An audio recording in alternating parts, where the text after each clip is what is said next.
संगीताचा ग्रॅज्युएशन करताचे संगीत विभाग सुरू केले. आजपर्यंत तोपर्यंत लोकांना संगीताचं शास्त्रशुद्ध शिक्षण कुठे घ्यावं हे कळायचं नाही, पण आता त्यांना तिथे ग्रॅज्युएशन करायला मिळत होतं.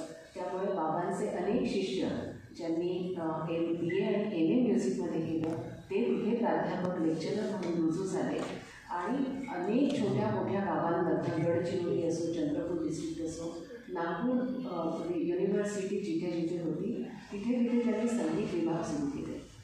त्याचबरोबर बोर्ड ऑफ स्टडीजचे ते खूप ठिकाणी मेंबर होते. अनेक ठिकाणी देशाविदेशात जो अभ्यासक्रम तयार केला जायचा संगीताचा त्याच्या बॉडीवर बोर्ड ऑफ स्टडीजवर ते होते. आणि एक एक्सटर्नल एक्झामिनर परीक्षक म्हणून वेगवेगळ्या युनिव्हर्सिटीजमध्ये इंदोर, जयपूर, लखनौ, इलाहाबाद, बनारस, दिल्ली अशा अनेक ठिकाणी त्यांनी एक्सटर्नल परीक्षक